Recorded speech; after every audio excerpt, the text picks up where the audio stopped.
कराड येथील हॉटेल कोल्हापुरी किचनला कराडकर खवय्यांचा उदंड प्रतिसाद।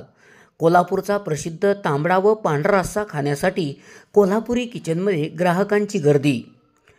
कराड येथील दत्त चौकात जोगळेकर रुग्णालयानजीक नव्याने सुरू झालेल्या कोल्हापुरी किचन या हॉटेलला कराडकर खवय्यांचा उदंड प्रतिसाद लाभत आहे। तांबडा व पांढरा रस्सा म्हटले की कोल्हापूर आठवतं। या कोल्हापूरचा तांबडा पांढरा रस्सा आता कराडच्या दत्त चौकामध्ये कोल्हापुरी किचन या हॉटेलमध्ये उपलब्ध झाला आहे।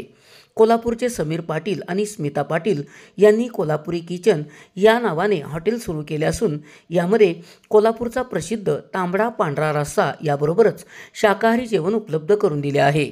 हॉटेलची सुरुवात झाल्यानंतर काही दिवसातच कराडकर खवय्यांनी या कोल्हापुरी किचनला उदंड प्रतिसाद दिला आहे। आज या हॉटेलमध्ये कराडसह परिसरातील खवय्ये येऊन अस्सल कोल्हापुरी जेवणाचा आस्वाद घेताना दिसत आहेत। किचन कोल्हापुरीच्या माध्यमातून माफक दरात उत्कृष्ट क्वालिटीचे शाकाहारी व मांसाहारी जेवण उपलब्ध करून दिले असून याची चव खवय्यांनी नक्कीच चाकावी असे आवाहन कोल्हापुरी किचनचे समीर पाटील व स्मिता पाटील यांनी केले आहे। SP ओरिजिनेटिव्हसाठी सुनील परीट, कराड।